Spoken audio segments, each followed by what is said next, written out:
दोस्तों सभी को नमस्कार। दोस्तों मैंने आप लोगों को बताया था कि हरियाणा के अंदर जो अब स्कूल हैं वो जो खोले जा रहे हैं, मॉडल संस्कृति स्कूल हैं, पीएम श्री स्कूल हैं, ये नए स्कूल हैं, ये खोले जा रहे हैं। मतलब जो पहले से स्कूल रनिंग में थे उनके नाम चेंज कर कर इनको इस कैटेगरी का बनाया जा रहा है। कुछ को नाम दे दिया गया है मॉडल संस्कृति स्कूल और एक कुछ स्कूल है पीएम श्री स्कूल।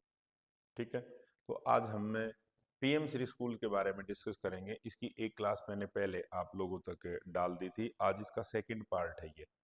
तो मेन जो इस क्लास के अंदर हम बात करेंगे कि जो पीएम श्री स्कूल हैं उनके अंदर जो फंडिंग आएगी यानी वित्तीय सहायता होगी, जो इसमें जो बजट आएगा वो कहाँ से आएगा, उसमें सरकार की, स्टेट गवर्नमेंट की कितनी भागीदारी होगी और इसमें से सेंट्रल गवर्नमेंट की कितनी भागीदारी होगी। मेन हमारा जो मुद्दा रहेगा वो यही रहेगा डिस्कस करने का। क्योंकि एग्जाम जब आप इंटरव्यू देने के लिए जाओगे, एग्जाम तो क्लियर कर लिया है आपने, जब एचपीएससी के अंदर आप इंटरव्यू देने के लिए जाओगे तो सामने से ये क्वेश्चन भी आ सकता है कि बताइए जो पीएम श्री स्कूल्स हैं वहां पर जो बजट पास होगा उनके लिए, उसमें किसकी कितनी भागीदारी रहेगी, स्टेट गवर्नमेंट की कितनी रहेगी, सेंट्रल गवर्नमेंट की कितनी रहेगी। तो ये चीज दोस्तों हम डिस्कस करने जा रहे हैं। पीएम श्री, प्रधानमंत्री स्कूल फॉर राइजिंग इंडिया। तो दोस्तों पहले तो आपको पीएम श्री स्कूल की जो है वो फुल फॉर्म पता होनी चाहिए। प्रधानमंत्री स्कूल फॉर राइजिंग इंडिया योजना के तहत स्कूलों को वित्त पोषण के लिए केंद्र और राज्य सरकार दोनों ही योगदान देंगी। तो एक चीज तो क्लियर ये होगी दोस्तों कि यहाँ पर जो इन स्कूलों के लिए जो बजट होगा उसमें केंद्र सरकार की भी भागीदारी होगी और राज्य सरकार की भी भागीदारी होगी। अब बात उठती है कि वो कितनी भागीदारी होगी, केंद्र सरकार की कितनी होगी, राज्य सरकार की कितनी होगी, उसको देख लेते हैं। अब दोस्तों ये देखिए जो सेंट्रल गवर्नमेंट है, पीएम श्री योजना का कुल बजट ये कितना है आप देखना दोस्तों, 27,360 करोड़ है अगले 5 साल के लिए। अगले 5 साल के लिए यानी 2022 से लेकर जो 27 तक का जो बजट है, ये महत्वपूर्ण पॉइंट है, ये है 27,360 करोड़ रुपए। ये थोड़े पैसे नहीं होते दोस्तों, 5 साल का ये बजट है।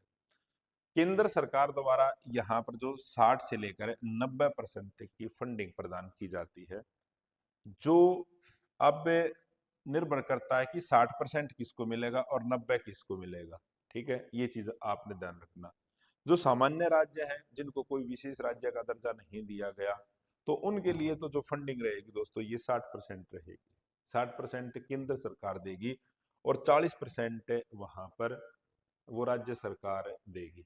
तो इस तरह से जो सामान्य राज्य हैं जैसे हमारा हरियाणा है, यहाँ पर जो फंडिंग आएगी इनके लिए 60% तो केंद्र सरकार के द्वारा और 40% आएगी राज्य सरकार के द्वारा।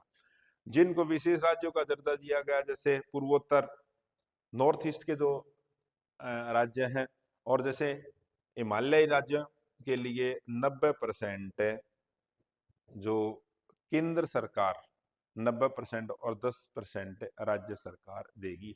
तो ये पॉइंट आपने ध्यान रख लेना है। ठीक है, क्योंकि जो ज्यादा लंबी चौड़ी बात नहीं है, आसान से आंकड़े हैं।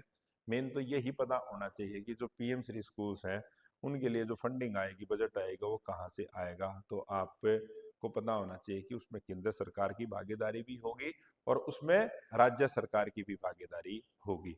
वो कितनी होगी वो आप यहाँ से देख लेना। उसके बाद दोस्तों राज्य सरकार का योगदान, प्रत्येक राज्य को अपनी हिस्सेदारी के अनुसार बजट प्रदान करना पड़ता है। स्कूलों में बुनियादी ढांचा, शिक्षकों की भर्ती और अन्य आवश्यकताओं के लिए राज्य शिक्षा बजट से धन आवंटित करता है। तो ये राज्य सरकार का योगदान रहेगा।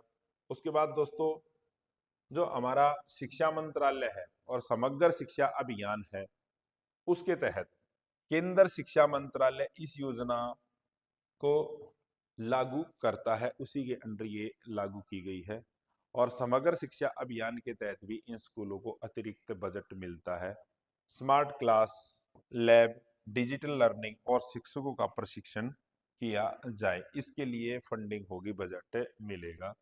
उसके बाद मैंने आप लोगों को बताया था, कई बार दोस्तों कई निजी कंपनियां हैं ना, मैंने ये पहले भी बताया था जैसे जो मॉडल संस्कृति स्कूल हैं, उनको लेकर भी मैंने ये बताया था कि जो CSR है, कॉरपोरेट सोशल रिस्पॉन्सिबिलिटी है, और निजी भागीदारी, कई निजी कंपनियां, उद्योग समूह हैं दोस्तों, वो CSR नीति के तहत PM श्री स्कूल्स में सहायता दे सकते हैं। अगर आपसे पूछा जाए क्या निजी जो संस्थाएं हैं या कंपनीज हैं वो इन स्कूलों के अंदर फंडिंग दे सकती है, तो आपका जवाब होना चाहिए कि बिल्कुल फंडिंग दे सकती है। वो किस नीति के तहत? वो देगी कॉरपोरेट सोशल रिस्पॉन्सिबिलिटी के तहत। ये आपने ध्यान रखना है।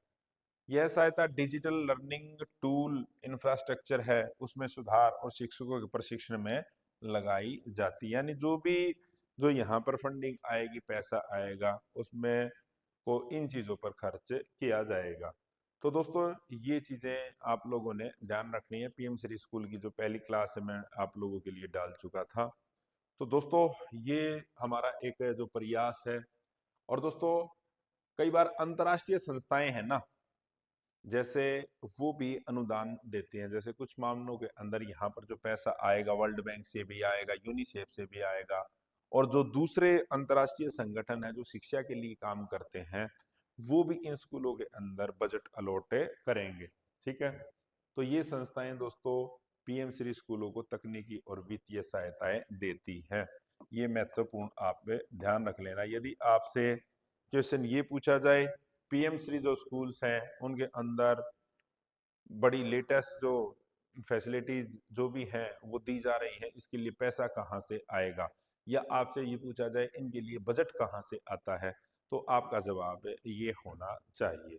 तो दोस्तों ये मैंने आप लोगों को एक ये टॉपिक क्लियर करवाया है।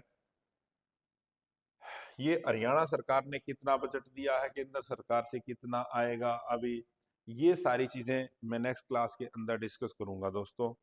और यदि आपको हमारी क्लासेस से जुड़ना है और इस तरह के पोस्टर में आपको शामिल होना है, क्योंकि ये उन सभी साथियों के फोटो हैं जो पहले हमसे जुड़े और जिनके सिलेक्शन हुए हैं, तो आपका भी जो फोटो है नेक्स्ट जो पोस्टर बनेगा उसमें हो सकता है।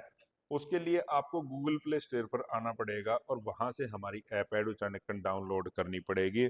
उसके बाद आप हमसे जुड़ जाओगे, फिर हम एक जो मॉक इंटरव्यू का जो सेशन है वो चलेगा, जो आपकी कमियां होंगी उनको दूर करने का प्रयास किया जाएगा, और फिर इसका रिजल्ट क्या आएगा, आपको इंटरव्यू के अंदर अच्छे नंबर मिलेंगे और उसके बाद आपका सिलेक्शन PGT इकोनॉमिक्स में हो जाएगा, और उसके बाद आप हरियाणा शिक्षा विभाग का हिस्सा बनोगे, और आगे चलकर जो वेतन आयोग आएगा 2026 में आपकी सैलरी लगभग 1 लाख से ऊपर हो जाएगी।